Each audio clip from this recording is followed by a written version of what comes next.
Welcome back to new video. আমি মাম্পি ওম travel ব্লগে নিয়ে চলে এসেছি আরো একটি নতুন ভিডিও। বন্ধুরা, আজকে আমি তোমাদেরকে খুব সুন্দরভাবে আমার ভিডিওর মাধ্যমে শ্রী রামচন্দ্রের জন্মভূমি অযোধ্যা ধাম ভ্রমণ করিয়ে দেখাবো মাত্র একদিনের ছুটিতে। তোমরা কিভাবে অযোধ্যাতে এসে কোনো হোটেল না নিয়ে কিভাবে অযোধ্যার আশেপাশে সাইট সিন গুলো ঘুরে আবার কোন ট্রেন ধরে কলকাতায় ব্যাক করবে সেটাও কিন্তু জানিয়ে দেবো। একদিনে শুধুমাত্র অযোধ্যা ভ্রমণের জন্য সঠিক সময়ে ট্রেন ধরাটা কিন্তু ভীষণ ইম্পর্টেন্ট। তাই কলকাতার কোন স্টেশন থেকে কোন ট্রেন ধরে তোমরা কত টাকা খরচা করে অযোধ্যা ধাম স্টেশনে এসে পৌঁছাবে, অযোধ্যা স্টেশন থেকে তোমরা পায়ে হেঁটে কিভাবে রাম মন্দিরে পৌঁছাবে, মন্দির প্রাঙ্গণের সমস্ত কিছু ডিটেলস, তার সাথে রাম মন্দিরের আশেপাশে পায়ে হেঁটে কোনো রকম টাকা পয়সা খরচা না করে কোন কোন দর্শনীয় স্থানগুলো ঘুরে দেখবে। এমনকি অযোধ্যা ভ্রমণে আসলে পরে বন্ধুরা তোমরা বিনামূল্যে কোথায় 4 বেলা পেট ভরে খাবার দাবার খেতে পারবে তারও কিন্তু ইনফরমেশন দিয়ে দেব। আশা করছি তাই বন্ধুরা আজকের এই ভিডিও তোমাদের ভীষণ ভালো লাগবে। তাই নতুন বন্ধুদের বলছি অবশ্যই ওম ট্রাভেল ব্লগ সাবস্ক্রাইব করে আমার পাশে থাকবে। আর যে সকল বন্ধুরা ভিডিওগুলো দেখছো কিন্তু চ্যানেলটি এখনো সাবস্ক্রাইব করোনি, তারা কিন্তু এরকম সুন্দর সুন্দর ভিডিওগুলো দেখার জন্য চ্যানেলটি হাইপ করে সাবস্ক্রাইব করে আমার পাশে থাকবে। চলো তাহলে বন্ধুরা আজকের ভিডিও এখান থেকেই শুরু করা যাক।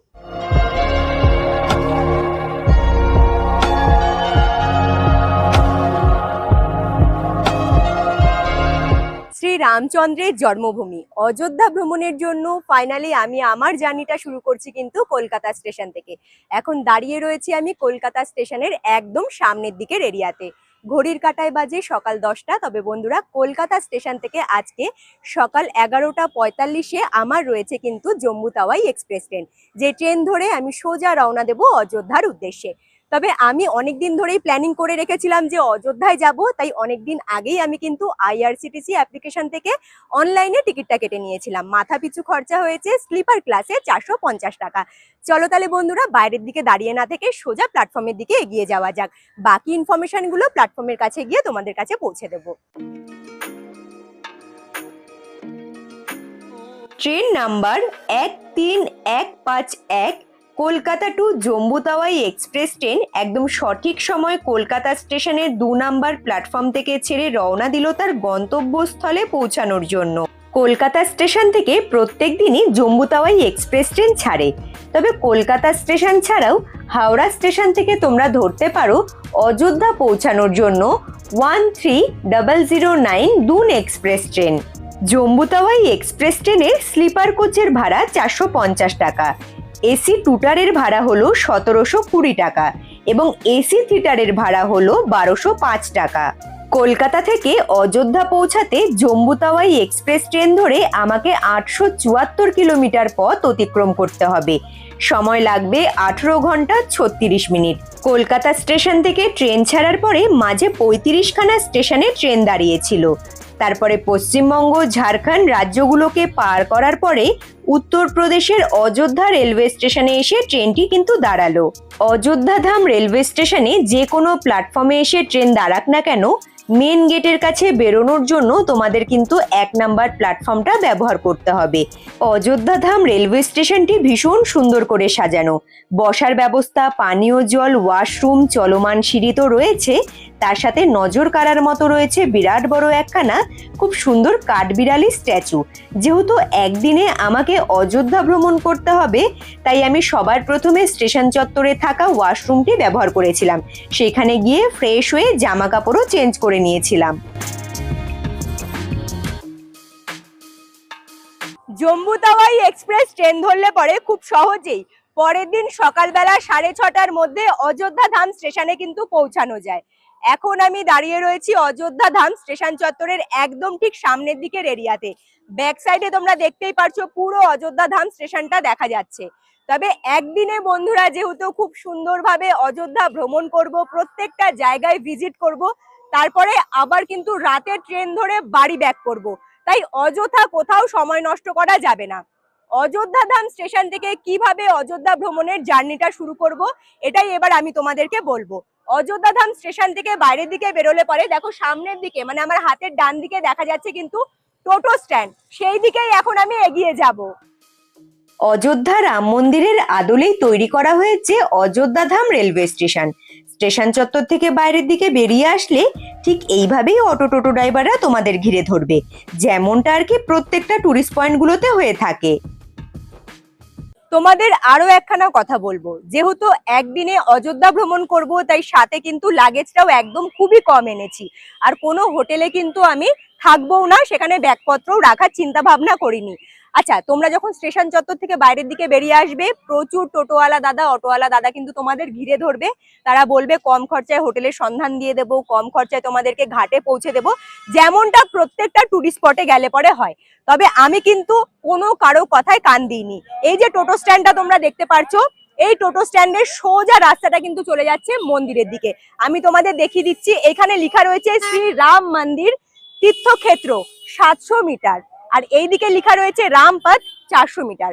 তবে বন্ধুরা, স্টেশন চত্বর থেকে মন্দির প্রাঙ্গণের যে প্রথম প্রবেশদ্বারটা রয়েছে তার দূরত্ব কিন্তু 300 মিটারের মতো। কোনো টোটো বা অটোর প্রয়োজন পড়বে না, আমি হাঁটা পথেই রওনা দেব। মোট কথা, স্টেশন চত্বর থেকে বাইরের দিকে বেরোলে পরে ডান দিক বা দিক কোনো দিকের রাস্তা ধরবে না। স্টেশন চত্বরের ঠিক উল্টো দিকে যে সোজা রাস্তাটা যাচ্ছে সেই রাস্তাটাই কিন্তু তোমাদেরকে ধরতে হবে।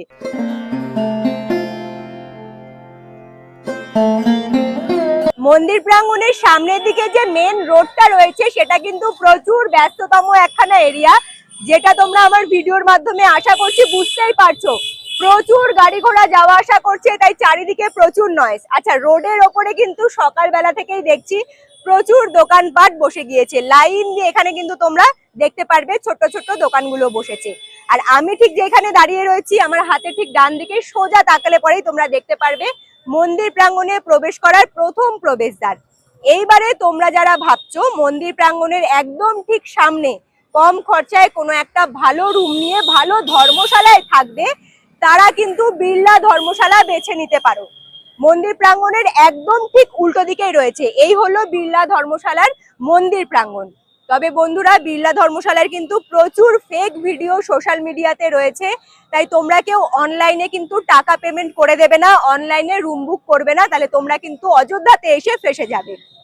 যারা বিড়লা ধর্মশালায় থাকতে চাইছো তারা আসবে, স্পটে রুম খালি থাকলে পরে তোমরা কিন্তু সাথে সাথে রুম পেয়ে যাবে। সকাল 10টার সময় হলো চেক আউট টাইম, রুম খালি হলে তোমাদেরকে রুম দিয়ে দেবে। স্টার্টিং প্রাইস শুরু হয়েছে কিন্তু 750 টাকা থেকে। এইবারে তোমাদেরকে বিড়লা ধর্মশালারও আমি কিন্তু ইনফরমেশন দিয়ে দিলাম। যারা যে কোনো একটি ধর্মশালা বেছে নিয়ে থাকলে এবারে ফ্রেশ হলে যাবে ভাবছো শ্রী রামচন্দ্রের দর্শনে। এই হলো মন্দির প্রাঙ্গণে যাওয়ার প্রথম প্রবেশদ্বার। এই গেট দিয়ে এবারে মন্দির প্রাঙ্গণে তোমাদের প্রবেশ করতে হবে, আর আমিও এখন কিন্তু সেই রাস্তা ধরে মন্দির প্রাঙ্গণের দিকেই এগিয়ে যাব। অযোধ্যা রাম মন্দিরের ঠিক উল্টো দিকে এবং মেন রোডের কাছেই রয়েছে বিড়লা ধর্মশালা। বেশ সুন্দর করে সাজানো গোছানো এবং খুব নামকরা একখানা ধর্মশালা। যদি এখানে তোমরা রুম না পাও, তোমরা বিড়লা ধর্মশালা কিংবা বিড়লা মন্দিরের পাশেই দেখতে পারবে কৃষ্ণ কুমার বিড়লা যাত্রী নিবাস। থাকা খাওয়া মিলিয়ে খুব স্বল্প টাকার বিনিময়ে তোমরা এখানে রুম নিয়ে থাকতে পারো। তাছাড়াও এখানে কিন্তু খুব সুন্দর ডরমেটারি রুমেরও ব্যবস্থা রয়েছে। দাঁড়িয়েছিলাম আমি বিড়লা ধর্মশালার একদম ঠিক সামনে। ব্যাক সাইডে দেখো পুরো বিড়লা ধর্মশালাটা দেখা যাচ্ছে, শুধুমাত্র রোডটা ক্রস করে আমি চলে এসেছি মন্দির প্রাঙ্গণে প্রবেশ করার প্রথম প্রবেশদ্বারের সামনে। তবে বন্ধুরা, প্রবেশদ্বার দিয়ে যখন তোমরা মন্দির চত্বরের ভেতরে এন্ট্রি করবে, হাতের বাঁ দিকেই দেখতে পারবে হুইল চেয়ারের কাউন্টার। সাথে বয়স্ক মানুষজন থাকলে পরে তাদের যদি হাঁটা চলা করতে কোনো রকম সমস্যা হয়, তোমরা কিন্তু হুইল চেয়ারের এখান থেকে ব্যবস্থা পেয়ে যাবে। শুধুমাত্র আধার কার্ডের একটা জেরক্স এই কাউন্টারে গিয়ে জমা করতে হবে, তারপরে হুইল চেয়ারটা তোমরা কিন্তু পেয়ে যাবে।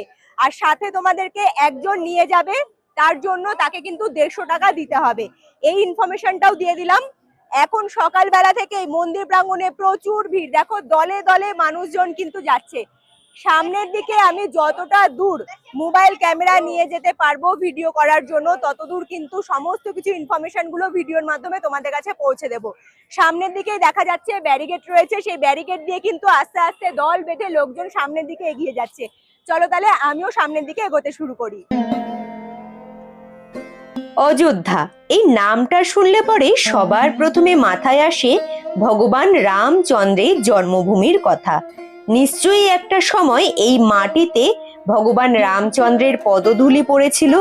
সেই মাটি স্পর্শ করার জন্য, সেই পবিত্র স্থানে দূর দূরান্ত থেকে ভক্তরা কিন্তু ছুটে আসে শুধুমাত্র রামচন্দ্রের দর্শন করার জন্য। ভক্তরা কিভাবে তাদের ভক্তির সাথে কিন্তু এগিয়ে যাচ্ছে লাইন ধরে মন্দির প্রাঙ্গণের দিকে। ভীষণ সুন্দর করে মেনটেন করা এবং চারিদিকটা খুবই পরিষ্কার পরিচ্ছন্ন। তোমরা যেই ব্যারিকেডের রাস্তাটা ধরে সামনের দিকে এগিয়ে যাবে, সেই রাস্তার ওপরে কিন্তু মাথার ওপরে শেড রয়েছে বড় বড়, পুরো এরিয়াটা সিসিটিভির আওতায়। তবে শুধুমাত্র একটা রাস্তায় হুইল চেয়ারের জন্য বানানো হয়েছে, যে রাস্তা ধরে কিন্তু মন্দির প্রাঙ্গণের দিকে হুইল চেয়ারে করে তোমরা এগিয়ে যেতে পারবে। তবে ভালো একখানা ব্যাপার, মন্দির প্রাঙ্গণ পুরো পরিক্রমা করিয়ে তোমাদের কিন্তু আবার ঠিক যে কাউন্টার থেকে তুলবে সেখানেই নামিয়ে দেবে।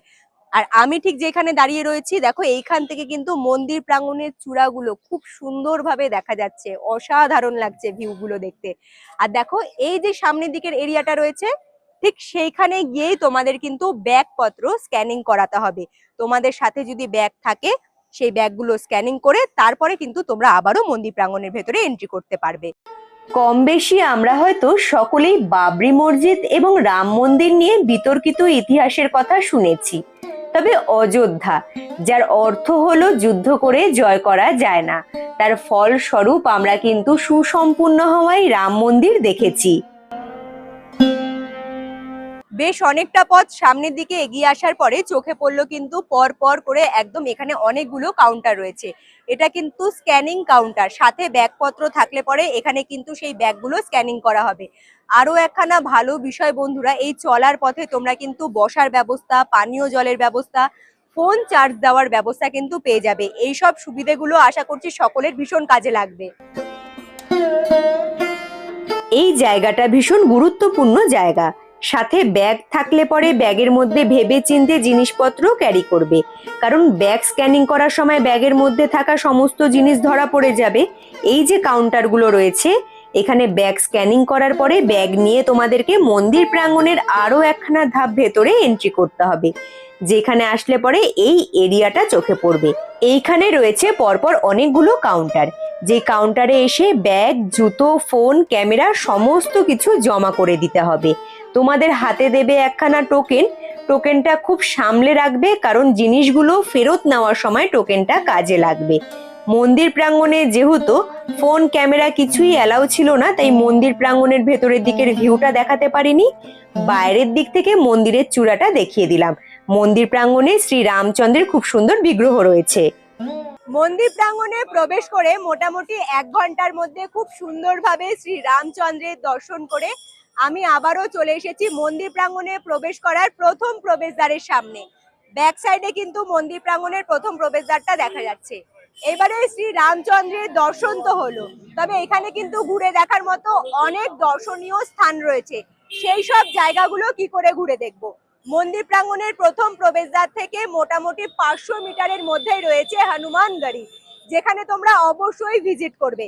তবে হনুমানগড়িতে তোমরা কিন্তু মন্দির প্রাঙ্গণের প্রবেশদ্বার থেকে পায়ে হেঁটেই চলে যেতে পারো। তবে তোমাদের একখানা জিনিস দেখিয়ে দিচ্ছি, এই যে গাড়িগুলো রয়েছে, এই গাড়ি ধরে তোমরা সরোজঘাটেও যদি যাও কিংবা লতা মঙ্গেশকর চকেও যদি যাও, সেই মাথা পিছু কিন্তু 20 টাকা করেই ভাড়া লাগবে। মানে অযোধ্যার যেখানেই যাও গাড়িতে উঠলেই 20 টাকা ভাড়া।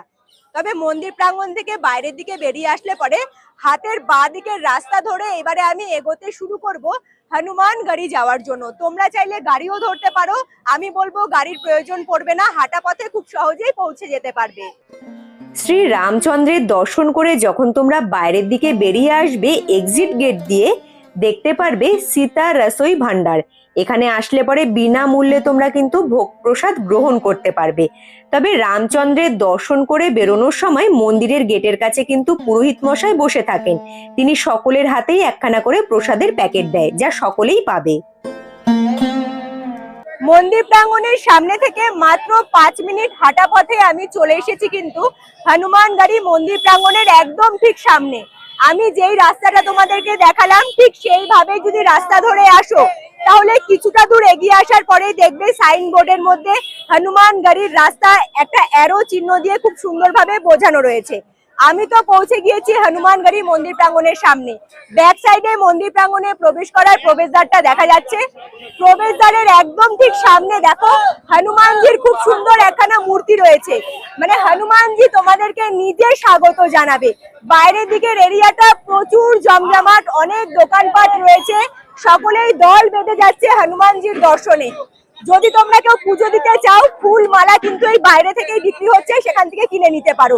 চলো তাহলে সামনের দিকে বেশ অনেকগুলো সিঁড়ি রয়েছে, সেই সিঁড়ি ধরে এখন আমাকে মন্দির প্রাঙ্গণের কাছে যেতে হবে। হনুমানগড়ি মন্দির প্রাঙ্গণের কাছেই রয়েছে এই সেলফি জোন এরিয়াটা, যেখানে খুব সুন্দর সুন্দর স্ট্যাচু দেখতে পারবে, সকলে এসে কিন্তু ছবি ক্লিক করে যায়। আর এই এরিয়াটার পাশেই রয়েছে রাজ দরবার মন্দির। রাজ দরবার মন্দির প্রাঙ্গণের উল্টো দিকের এরিয়াটাই কিন্তু হলো শ্রী হনুমানগড়ি মন্দির প্রাঙ্গণে যাওয়ার রাস্তা। যেহেতু দুটো মন্দির এক জায়গাতেই রয়েছে, তাই এই জায়গাটা ভীষণই জমজমাট এরিয়া। তাই তোমাদের সাথে ছোট বাচ্চা এবং বাড়ির বয়স্ক মানুষজন থাকলে তাদের কিন্তু একটু সামলে রাখবে। রোডের ওপরেই দেখতে পাচ্ছ এখানে খুব সুন্দর ঠান্ডা পানীয় জলেরও ব্যবস্থা রয়েছে। চোখে পড়লো এই বিরাট প্রবেশদ্বার, যেখানে লেখা রয়েছে শ্রী হনুমানগড়ি। মন্দির প্রাঙ্গণে প্রবেশ করতে হলে তোমাদেরকে ৭৬খানা সিঁড়ি অতিক্রম করে মন্দিরের কাছে যেতে হবে। ভক্তির টানে ভক্তরা সেই সিঁড়ি পার করে মন্দিরের দিকে এগিয়ে যাচ্ছে। এখন দেখতে পারছো হনুমানগড়ি মন্দির প্রাঙ্গণের পুরো মন্দির প্রাঙ্গণটি, যা খুব সুন্দরভাবে নিখুঁত কারুকার্যের সাথে সুসজ্জিত। দর্শন করছো এই মন্দির প্রাঙ্গণের মূল বিগ্রহ। এই মন্দিরে হনুমানজিকে প্রত্যেক দিন খুব সুন্দরভাবে পুজো করা হয়। তবে তোমরা যদি একটু ভালো করে ঘুরে দেখতে চাও এবং ফাঁকায় ফাঁকায় ঘুরতে চাও, তাহলে শনিবার এবং মঙ্গলবার এই দুটো বার বাদ দিয়ে অন্যান্য বারগুলোতে আসার চেষ্টা করবে। কথিত আছে হনুমানজির দর্শন করে হনুমানজির কাছে আগে অনুমতি নিয়ে তারপরে শ্রী রামচন্দ্রের দর্শনে যেতে হয়।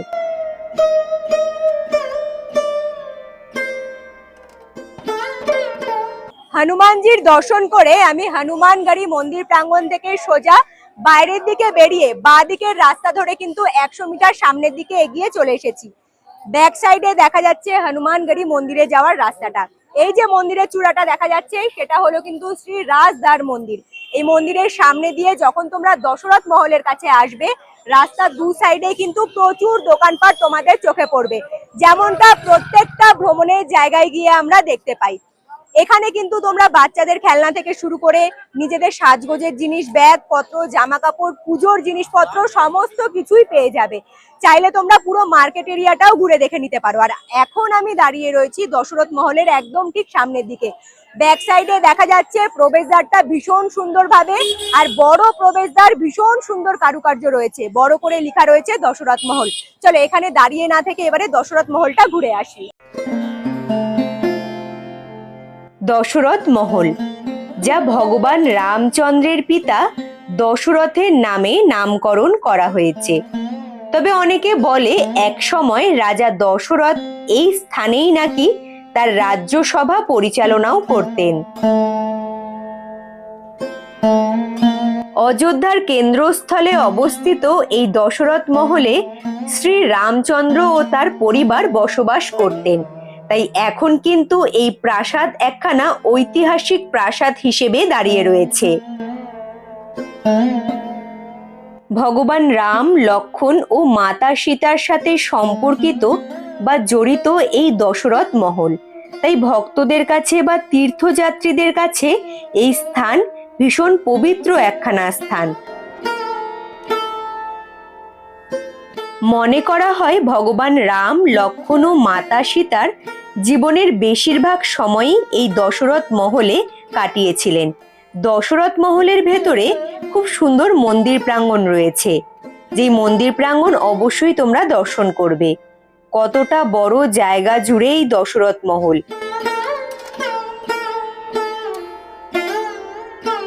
হিন্দু ধর্মের ৭টি পবিত্র তীর্থস্থানের মধ্যে একটি অন্যতম তীর্থস্থানও কিন্তু বলা হয়ে থাকে।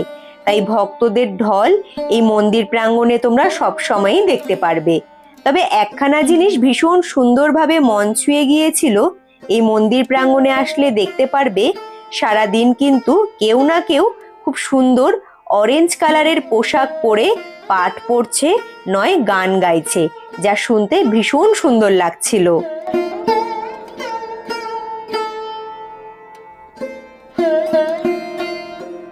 মাত্র 2 মিনিট হাঁটা পথে আমি পৌঁছে গিয়েছি কনক ভবনের একদম ঠিক সামনে। এই যে ব্যাক সাইডে প্রবেশদ্বারটা রয়েছে, প্রবেশদ্বার দিয়ে ভেতরের দিকে এন্ট্রি করেছি। আর এই প্রবেশদ্বারের সামনে কিন্তু লেখা রয়েছে কনক ভবন। যাই হোক, কনক ভবনের ভেতরে তো আমি আসলাম, এখানেও কিন্তু বেশ অনেকগুলো দোকানপাট রয়েছে। আর আসল কনক ভবনের এরিয়াটা কিন্তু হলো এই সেই সামনের দিকে। এখানে সামনের দিকে বেশ অনেকগুলো সিঁড়ি দেখা যাচ্ছে, এই সিঁড়ি ধরে আমাদেরকে কিন্তু কনক ভবনের ভেতরে এন্ট্রি করতে হবে। বাইরের দিকের ভিউটা কিন্তু ভীষণ সুন্দর, দেখেই মনে হচ্ছে বেশ অনেকটা বড় জায়গা জুড়ে কিন্তু এই কনক ভবন বিস্তৃত। চলো তাহলে কনক ভবনটা ঠিক ভেতরের দিকে কিভাবে সাজানো গোছানো, কি কি দেখতে পাই, সমস্ত কিছুটাই আমিও দেখবো, ভিডিওর মাধ্যমে তোমাদের কাছেও পৌঁছে দেব। অযোধ্যা ধামের বিখ্যাত মন্দিরগুলোর মধ্যে থেকে একখানা বিখ্যাত মন্দির প্রাঙ্গণ বলতেই পারো এই কনক ভবন বা কনক মহল, যাকে এক কথায় বলা হয় স্বর্ণপ্রাসাদ, অনেকে বলে গোল্ডেন টেম্পল। এই মন্দির প্রাঙ্গণ এক সময় নাকি পুরো সোনা দিয়ে মোড়ানো ছিল, তবে যেই সব স্থানগুলো সোনা দিয়ে মোড়ানো ছিল এখন সেই সব স্থানগুলো গোল্ডেন কালারের রং করা রয়েছে, যেগুলো দেখতে বেশ ভালোই লাগছে। কতটা সুবিশাল, কতটা বড় জায়গা জুড়ে বিস্তৃত তা তোমরা নিশ্চয়ই বুঝতে পারছো। মাতা সীতা ও রামচন্দ্রের বিবাহের পরে কইকেয়ী বিবাহের উপহার হিসেবে মাতা সীতাকে কনক মহল দিয়েছিলেন। বলা যেতে পারে এই কনক মহল মাতা সীতা ও রামচন্দ্রের ব্যক্তিগত প্রাসাদ ছিল। কনক মহলের ভেতরেও রয়েছে খুব সুন্দর একখানা মন্দির প্রাঙ্গণ, যেই মন্দির প্রাঙ্গণে রয়েছে মাতা সীতা, রাম এবং লক্ষ্মণ, যা প্রত্যেকদিন পূজিত হয়।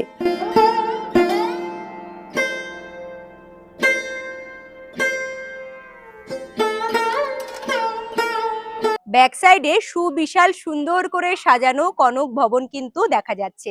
এখানে কত সুন্দরভাবে লেখাও রয়েছে শ্রী কনক ভবন। তবে বন্ধুরা, এই জায়গাটা তোমাদের ঘোরা হয়ে গেলে পরে তোমরা নেক্সটে ভিজিট করতে পারো মাতা সীতা রসোই। দেখো সেই মন্দিরের কিন্তু চূড়াটা এখান থেকেই দেখা যাচ্ছে খুব সুন্দরভাবে। তোমরা যদি সেখানে ভিজিট করো, খুব সুন্দর কিন্তু মন্দির প্রাঙ্গণও দেখতে পারবে। অবশ্যই তোমরা সেখানে ভিজিট করবে। এবারে যাবে কি করে? কনক ভবনে আমরা যে রাস্তা ধরে আসলাম, একটা রাস্তায় তো আমরা কনক ভবনের দিকে ঢুকে গেলাম, কিন্তু সোজা একখানা রাস্তা দেখো এই দিক দিয়ে চলে যাচ্ছে। এই রাস্তা ধরে যদি তোমরা সামনের দিকে এগিয়ে যাও তাহলে কিন্তু খুব সহজে মাতা সীতা রসোইতে পৌঁছে যেতে পারবে।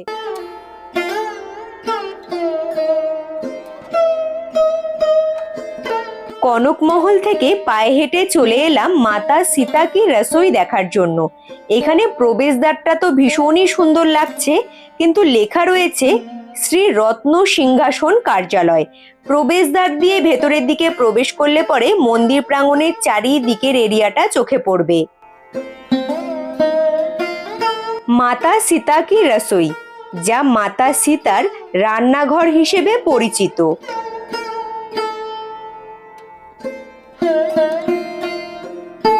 এই মন্দির প্রাঙ্গণেও মাতা সীতা, রামচন্দ্র ও লক্ষ্মণের বিগ্রহ রয়েছে, লাইট এবং ফুলের সাথে খুব সুন্দর সুসজ্জিত।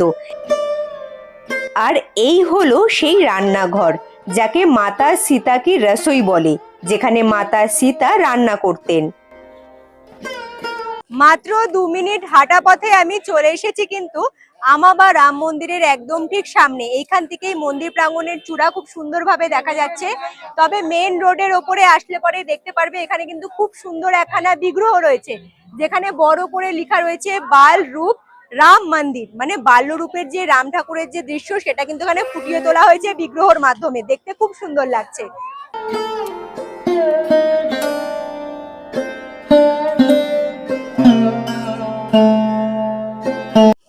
আমাবা রাম মন্দিরের ভেতরে এন্ট্রি করলে পরে বেশ খোলা একখানা স্পেস রয়েছে। আর এইখানে দেখো লেখা রয়েছে রাম রসোই। এটা কিন্তু একখানা কাউন্টার। সবার প্রথমে এসে তোমাদেরকে এখান থেকে কুপনটা কালেক্ট করতে হবে। সব থেকে বড় কথা হলো আমাবা রাম মন্দিরের বাইরের দিকে একজন দাদা কিন্তু মাইকে শুধু অ্যানাউন্সমেন্ট করে যাচ্ছে যে রাম রসোইতে বসে তোমরা কিন্তু ভোগ প্রসাদ গ্রহণ করতে পারো। চিনতে আশা করছি তোমাদের কোনো রকম সমস্যা হবে না। এই যে এরিয়াটা তোমরা দেখতে পাচ্ছ, এখানে কিন্তু বসে খাবার দাবার খাওয়ানো হয়। তার ঠিক সামনের দিকে এখানে ওয়েটিং রুমেরও ব্যবস্থা রয়েছে। যদি ভেতরে বসে খাওয়ার মতো ব্যবস্থা থাকে তাহলে তো তোমরা বসে খেতে পারবে। যদি ভিড় থাকে তোমাদেরকে কিছুক্ষণ এখানে বসে ওয়েট করতে হবে। আর যদি খালি হয়ে যায় তোমাদেরকে সাথে সাথেই কিন্তু কুপনটা নিয়ে ভেতরে এন্ট্রি করিয়ে দেবে, সেখানে তোমরা বসে খাবার দাবার খেতে পারো। অযোধ্যা ধামে থাকা আমাবা রাম মন্দির এমনই একখানা মন্দির প্রাঙ্গণ যেখানে সকাল থেকে শুরু করে রাত্রি পর্যন্ত দিন রাত লাখো লাখো ভক্তদেরকে বসে পেট ভরে প্রসাদ গ্রহণ করানো হয়। তোমরা চাইলে পরে সকালে, দুপুরে এবং রাতে 3 বেলারই কিন্তু খাওয়ার খেতে পারো এই আমাবা রাম মন্দির বা রাম রসোই থেকে।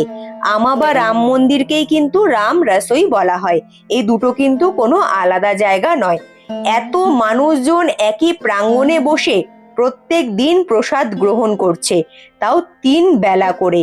তাও দেখো পুরো চারিদিকটা কতটা সুন্দর, পরিষ্কার পরিচ্ছন্ন। ভেতরে যেহেতু বসার জায়গা ছিল তাই কুপনটা কেটে আমাকে কিন্তু একদম বেশিক্ষণ দাঁড়াতে হয়নি। সাথে সাথে কুপন জমা দিয়ে আমি রাম রসোইতে বসে ভোগ প্রসাদ গ্রহণ করছি। আচ্ছা, প্লেটে অনেক রকমের খাবার দাবার রয়েছে। কি কি রয়েছে ছোট্ট করে তোমাদের দেখিয়ে দিচ্ছি। সাদা ভাত, 2 রকমের পাঁপড় ভাজা, পুরি, চাটনি, একটা আলুর তরকারি রয়েছে, আর এখানে কিন্তু মিক্স সবজি রয়েছে, তার সাথে রয়েছে ডাল। আরো কিছু যদি থাকে আমার ভিডিওর মাধ্যমে তোমাদের কাছে অবশ্যই পৌঁছে দেবো। চলো তাহলে খেয়ে দেখি খাবারগুলো খেতে কেমন হয়েছে। অযোধ্যা ধামে ঘুরতে আসা প্রায় প্রত্যেকটা তীর্থযাত্রী আমার তো মনে হলো এই আমাবা রাম মন্দির থেকে প্রসাদ গ্রহণ করেছে। খাবারগুলো প্রত্যেকটাই কিন্তু ভীষণই ভালো। বিনামূল্যে ভোগ প্রসাদ গ্রহণ করানো মানে এই নয় যে নিম্ন মানের খাবার দেবে। খাবারের কোয়ালিটি কিন্তু ভীষণই ভালো। তোমরা সকলে এসে এখানে ভোগ প্রসাদ গ্রহণ করতে পারো। দাদা এসে এইমাত্র আমার পাতে দিয়ে গেল একটি করে গজা। শুধুমাত্র পাঁপড় এবং গজা বাদে যা রয়েছে সমস্ত কিছুই তোমরা যতবার প্রয়োজন চেয়ে খেতে পারো, কোনো রকম সমস্যা হবে না। তবে খাওয়ার শেষে শুধুমাত্র প্লেটটা তোমাদের নিজেদেরকেই তুলে দিতে হবে। দুপুরের খাবার দাবার খেয়ে আর কিন্তু কোথাও সময় নষ্ট করা যাবে না। এইবারে সোজা বেরিয়ে যেতে হবে সরজ নদীর ঘাটে। তবে সরজ নদীর ঘাটে তোমরা কি করে পৌঁছাবে? আমাবা রাম মন্দির থেকে সোজা বেরিয়ে আসলে পরে সোজা রাস্তাটাই তোমাদের ধরতে হবে। দশরথ মহল হয়ে শ্রী হনুমান গাড়ি হয়ে তোমাদের কিন্তু মেন রোডে পৌঁছাতে হবে। ব্যাক সাইডে যে রোডটা দেখতে পাচ্ছ এই রাস্তাটা সোজা চলে যাচ্ছে কিন্তু হনুমান গাড়ির দিকে। এই দিক দিয়েই আমি বেরিয়ে আসলাম একদম মেন রোডের ওপরে। এখানে যদি মেন রোডের ওপরে উঠে আসো দেখবে একটা রাস্তা যাচ্ছে হাতের ডান দিকে, একটা রাস্তা যাচ্ছে বাঁ দিকে। বাঁ দিকের রাস্তাটা কিন্তু সোজা চলে যাচ্ছে লতা মঙ্গেশকর চক এবং নয়াঘাটের দিকে। এইখান থেকে কিন্তু লতা মঙ্গেশকরের যে চকটা রয়েছে সেই চক এবং নয়াঘাটের দূরত্ব এই 1.5 কিলোমিটারের মতো।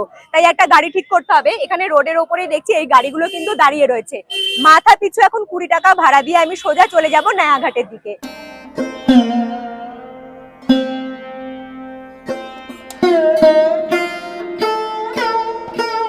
গাড়িগুলো কিন্তু ব্যাটারি চালিত গাড়ি এবং সার্ভিস ভীষণ ভালো। অযোধ্যার যেখানেই যাও না কেন এইসব গাড়ি ধরে মাথা পিছু 20 টাকা করেই ভাড়া নেওয়া হয়। আর তাছাড়াও অযোধ্যার এই ব্যস্ততম রাস্তার ওপরে প্রচুর দোকানপাট রয়েছে দু সাইডে। সেই দোকানপাটগুলো দেখতে দেখতে এবারে রওনা দিলাম নয়াঘাটের উদ্দেশ্যে। গাড়িগুলো কিন্তু বেশ বড়। ভেবেছিলাম গাড়িতে ওঠার পরে আমাকে হয়তো কিছুক্ষণ বসতে হবে, গাড়ি পুরো ভর্তি হবে, তারপরেই ছাড়বে। তবে একখানা জিনিস বেশ ভালো লাগলো, আমি আর সৌরভ গাড়িতে উঠলাম, দাদা কিন্তু চট করেই গাড়ি ছেড়ে দিল আমাদের গন্তব্যস্থলে নিয়ে যাওয়ার জন্য। গাড়ি থেকে মেন রোডের ওপরে নামার পরে এই যে রাস্তাটা দেখালাম এই রাস্তা ধরে নিচের দিকে নেমে যেতে হবে। ঠিক মেন রোডে আমি কিন্তু গাড়ি থেকে নেমেছিলাম। মেন রোড থেকে একটা রাস্তা হাতের বাঁ দিকে চলে আসছে একটু ডাউনের দিকে। এইখান থেকে দেখো পুরো নয়াঘাট কিন্তু খুব সুন্দরভাবে দেখা যাচ্ছে। তবে এইখান থেকে দেখে যতদূর বুঝতে পারছি নয়াঘাটটা আরো সুন্দর করে সাজানোর জন্য কিন্তু প্রচুর কাজ হচ্ছে। তবে যাই হোক কাছে গিয়ে তো দেখবো। আর এই যে রাস্তাটা যেটা একদম নিচের দিকে চলে যাচ্ছে এই রাস্তাটা ধরেই আমাদেরকে একটু নিচের দিকে নামতে হবে। সরজু নদীর পাড়েই রয়েছে নয়াঘাট। যাকে বলা হয় রাম কি প্যারি। রাম কি প্যারিতে খুব সুন্দর গার্ডেনিং এরিয়া রয়েছে, তবে আরো সুন্দরভাবে সুসজ্জিত করার জন্য বিভিন্ন রকমের কাজ হচ্ছে।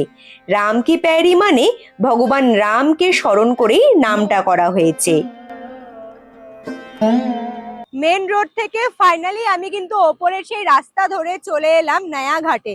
এই নয়া ঘাটের কিন্তু আরো একখানা নাম রয়েছে, সেটা হলো রাম কি প্যারি ঘাট। তবে বন্ধুরা দেখতেই পাচ্ছ চারিদিকটা কিন্তু নয়া ঘাটটা নতুন করে সাজানোর কাজ হচ্ছে বলে একটা হালকা নয়েজ রয়েছে, তোমরা একটু মানিয়ে নিও। জল এখন পুরো শান্ত। আসলে সরোজ যে নদীটা রয়েছে সেই নদীর জলটাকে কিন্তু ড্যামের মাধ্যমে এই ঘাটের কাছে আনা হয়েছে। এটা আসলে আর্টিফিশিয়াল ভাবে বানানো, যাতে ভক্তরা এসে এখানে স্নান করতে পারে। সামনের দিকে দেখো সকলেই কিন্তু জলে নেমে স্নান করছে, খুব সুন্দর জায়গা। তবে যদি তোমরা পারো সন্ধ্যের দিকে ভিজিট করলে পরে এখানে কিন্তু পুরো এরিয়াতে একটা লাইট শো হয়। সেই লাইট শো এর মাধ্যমে কিন্তু রাম এবং সীতা মায়ের বিভিন্ন ধরনের কাহানিগুলো কিন্তু ফুটিয়ে তোলা হয়, যেটা দেখতে আরো সুন্দর লাগে।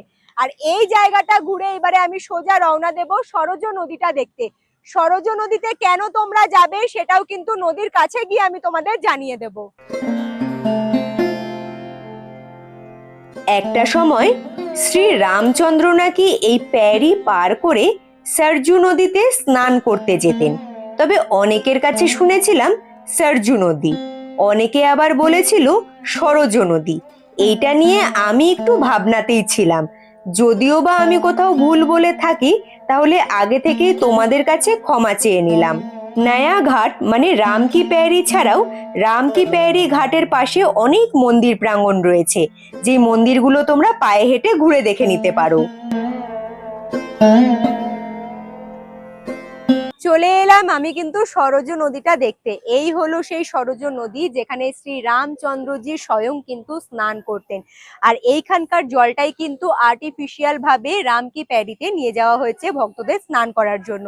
তবে সরজ নদীর ওপরে দেখো লাইন দিয়ে ছোট্ট ছোট্ট নৌকাগুলো কিন্তু সাজিয়ে রাখা রয়েছে। তোমরা চাইলে সরজ নদীর ওপরে নৌকা ভ্রমণও করতে পারো। শেয়ারে গেলে পরে মাথা পিছু খরচা হবে 100 টাকা করে। পুরো নৌকোটা যদি তোমরা রিজার্ভ করো তাহলে খরচা হবে 500 টাকা।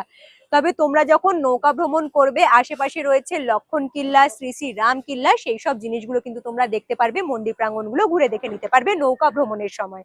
এবং বন্ধুরা দেখো চারিপাশের ভিউটা তো খুবই সুন্দর, এখানে অনেকে স্নান করছে এখনো পর্যন্ত। আর সন্ধে যেহেতু হয়েই আসছে কিছুক্ষণ পরেই, মানে সন্ধ্যের সময় কিন্তু ঠিক সামনের দিকের এরিয়াতে সন্ধে আরতিটাও কিন্তু খুব সুন্দরভাবে হয়। তবে তোমরা যদি চাও এখানে কিছুক্ষণ ওয়েট করে স্নান করে কিন্তু বসেও থাকতে পারো, একবারে সন্ধে আরতি দেখে তারপরে কিন্তু রওনা দিতে পারো। তবে দেখো জায়গাটা কত সুন্দর লাগছে, এই সামনের দিকের ব্রিজটা, সেই ব্রিজটা ধরে কিন্তু সকলে ওই পারে গিয়েও ব্রিজের ওপর থেকে চারিদিকের ভিউটা দেখে। তোমরাও গেলে দেখতে পারো, খুব সুন্দর ভিউ পাবে চারিদিকের। সরজু নদীর জল দেখে যদি তোমরা জলে নেমে স্নান করতে ভয় পাও তাহলে তোমরা অনায়াসে রাম কি প্যারির জলেও কিন্তু স্নান করতে পারবে, কারণ সরজু নদীর জলটাই আর্টিফিশিয়াল ভাবে রাম কি প্যারিতে নিয়ে যাওয়া হয়েছে। তাই তোমরা চাইলে রাম কি প্যারিতেও স্নান করতে পারবে। এবারে তোমরা যদি ভেবে থাকো নৌকা ভ্রমণ করবে তাহলে বলবো জলের ওপরে যে মেরিন ড্রাইভটা রয়েছে এর ওপর দিয়ে কিন্তু খুব সাবধানে হেঁটে যাবে, কারণ এটা হাঁটা চলা করার সময় ভীষণভাবে নড়াচড়া করে। আমি পার্সোনালি বলবো সাথে ছোট বাচ্চা থাকলে তাদের হাতটা তোমরা শক্ত করে ধরে থাকবে।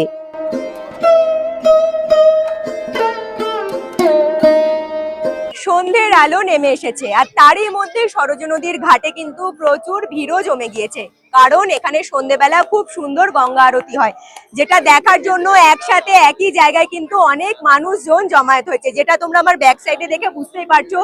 একসাথে প্রচুর মানুষজন কিন্তু সিঁড়ির ওপরে বসে রয়েছে। তোমরা চাইলে পরে এই নদীতে কিন্তু খুব সুন্দর দিয়াগুলো জ্বালিয়ে ভাসিয়ে দিতে পারো। 20 টাকা করে ডালা, খুব সুন্দরভাবে ফুল দিয়ে সাজানো, এখানে ঘাটের পাড়ে বিক্রি হচ্ছে। আরেকটা জিনিস দেখাবো, এখানে দেখো খুব সুন্দরভাবে কিন্তু আরতি হবে বলে প্রত্যেকটা জিনিস প্রস্তুতি করা হয়ে গিয়েছে।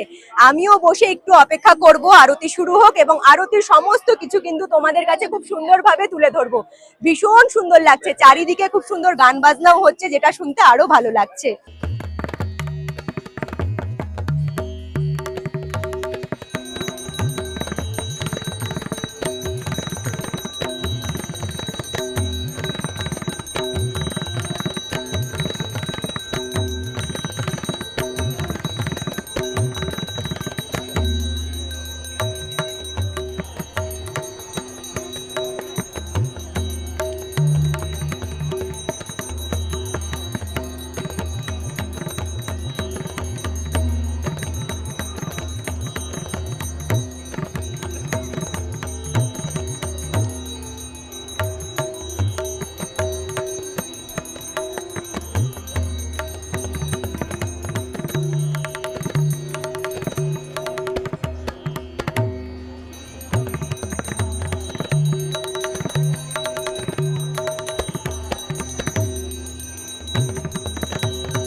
সরজু নদীর ঘাটে আরতি দেখার পরে চলে এলাম রামকি প্যারিতে। এখানে এসে চক্ষু যেন চড়ক গাছ, এক আলাদা রকম জগৎ যেন চোখের সামনে ভেসে উঠেছে। প্রচুর মানুষজন এখানেও বসে কিন্তু এই লাইট শো গুলো দেখছে। তার সাথে এত সুন্দর মিউজিক, যা তোমাদের 1 ঘন্টা বসে থাকলে পরে কিভাবে যে পার হয়ে যাবে বুঝতেই পারবে না। এখানে বসে থাকাকালীন তোমরা কিন্তু বিভিন্ন ধরনের খাবার দাবারও খেতে পারো, যেমন চা, কফি, অনেকে অনেক কিছুই বিক্রি করতে আসবে। বন্ধুরা দেখো, ঘড়ির কাঁটায় এখন বাজে সন্ধে ঠিক 6:30, আর এই সময় কিন্তু রামকি প্যারি গঙ্গা ঘাটের সামনে এবং সরজ নদীর সামনে খুব সুন্দর মেলার মতো বসেছে। এখানে তোমরা ফুচকা, পাপড়ি চাট, আইসক্রিম, প্রচুর দোকান কিন্তু দেখতে পারবে। তোমাদের কিছু ভালো লাগলে পরে তোমরা কিন্তু এখান থেকে দেখে শুনে যে কোনো খাবার খেয়েও নিতে পারো। তবে এইবারে সোজা রওনা দেবো এখান থেকে লতা মঙ্গেশকর চকের দিকে। রামকি প্যারি গঙ্গা ঘাট থেকে কিন্তু লতা মঙ্গেশকর যে চকটা রয়েছে তার দূরত্ব 150 থেকে 200 মিটারের মধ্যে। আমি এই সোজা রাস্তাটা ধরবো, ধরে মেন রোডে যাব। মেন রোডে বেরিয়ে আবার হাতের ডান দিকের রাস্তা ধরে সোজা কিন্তু এগোতে শুরু করব। আর আমি রামকি প্যারি ঘাট থেকে হাঁটা পথেই পৌঁছাবো লতা মঙ্গেশকর চকে। রামকি প্যারি বা নয়া ঘাট থেকে লতা মঙ্গেশকর চকের দূরত্ব কিন্তু খুবই সামান্য। এইটুকুনি রাস্তা আসার জন্য কোনো রকম টোটো বা অটো তোমাদের ভাড়া করতে হবে না, পায়ে হেঁটেই আসতে পারবে। হাঁটা পথে চলে এলাম আমি লতা মঙ্গেশকর চকের একদম ঠিক সামনে। এখানে খুব সুন্দর বন্ধুরা তোমরা সন্ধ্যেবেলা কিন্তু ভিউ দেখতে পারবে, কারণ লতা মঙ্গেশকর চকে আসলে পরে বিশাল বড় একখানা বিনা স্ট্যাচু যেটা চোখে পড়বে, এবং সন্ধ্যেবেলা কিন্তু খুব সুন্দর আলো দিয়ে চারিদিকটা সেজে ওঠে। সামনের দিকে খুব সুন্দর গার্ডেনিং এরিয়া রয়েছে, বিভিন্ন ধরনের গাছগাছালি দিয়ে কিন্তু এই জায়গাটা সাজানো। তোমরা চাইলে দিনের বেলাতেও ভিজিট করতে পারো। আমি কেন সন্ধ্যেবেলা আসলাম, কারণ এখানে কিন্তু সন্ধ্যেবেলা চারিদিকটা আলো জ্বলে উঠে বলে দেখতে আরো ভালো লাগে। এই হলো লতা মঙ্গেশকর চক এবং এই হলো বড় কিন্তু বিনা স্ট্যাচু। আমি ঠিক যেখানে দাঁড়িয়ে রয়েছি তার হাতের ঠিক ডান দিকে এখানে কিন্তু বড় একখানা বজরংবলীর মূর্তি রয়েছে, যেটা দেখতে আরো সুন্দর লাগছে। এদিকের পথটা দেখো, দুদিকেই কিন্তু খুব সুন্দর আলো দিয়ে সাজানো। অবশ্যই বলবো তোমরা কিন্তু সন্ধ্যেবেলা এখানে ভিজিট করবে, তাহলে কিন্তু খুব সুন্দর ভিউ দেখতে পারবে। লতা মঙ্গেশকরজিকে স্মরণ করে এই চকের নামকরণ করা হয়েছে লতা মঙ্গেশকর চক। এই চকটা তো ভীষণ সুন্দর করে সাজানো গোছানো। শুধু পর্যটক নয়, অযোধ্যাবাসীর কাছেও কিন্তু এই জায়গাটা ভীষণ ফেমাস জায়গা। এখানে তোমরা প্রচুর ফটোগ্রাফার দাদাদেরও দেখতে পারবে। তোমরা চাইলে পরে এই চকের সামনে এসে 50 টাকা 100 টাকার বিনিময়ে ছবিও তুলে নিতে পারো। তাছাড়াও তোমরা এখানে কিন্তু দেখতে পারবে বিশাল বড় একখানা খুব সুন্দর তীরধনুক। এইখানে এই সুন্দর সুন্দর স্ট্যাচুগুলো ছাড়াও কিন্তু প্রচুর রকমের খাবার দাবারের স্টলও বসে। তোমরা চাইলে তোমাদের পছন্দ অনুযায়ী খাবার দাবারও এখান থেকে খেয়ে নিতে পারো। লতা মঙ্গেশকর চকের সামনে থেকে মাথা পিছু 20 টাকা ভাড়া দিয়ে আমি গাড়ি ধরে চলে এসেছিলাম অযোধ্যা ধাম স্টেশন চত্বরের একদম ঠিক সামনে। সকালবেলা এখানকার ভিউটা কিন্তু একদম অন্যরকম দেখেছিলাম। এখন যেহেতু সন্ধ্যেবেলা, চারিদিকে আলো জ্বলে উঠেছে, দেখতে কিন্তু বেশ ভালো লাগছে অযোধ্যা ধাম স্টেশনটা। ঘড়ির কাঁটায় এখন বাজে সন্ধ্যে ঠিক বন্ধুরা 7:30। মোটামুটি 7:30টার মধ্যে আমি কিন্তু অযোধ্যা ভ্রমণ কমপ্লিট করে ফেলেছি।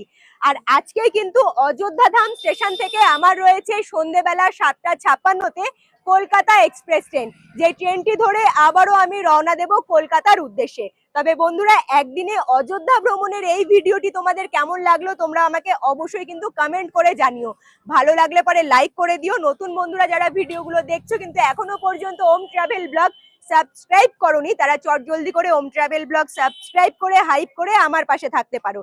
যে সকল বন্ধুরা চ্যানেলটি সাবস্ক্রাইব করে আমার পাশে রয়েছে তাদের অসংখ্য ধন্যবাদ। তারা এইভাবেই আমাকে সাপোর্ট করো, আমার পাশে থেকো। আজকের মতো তাহলে টাটা, দেখা হচ্ছে তোমাদের সাথে খুব তাড়াতাড়ি নেক্সট ভিডিওতে। তোমরা ভালো থেকো, সুস্থ থেকো, টাটা।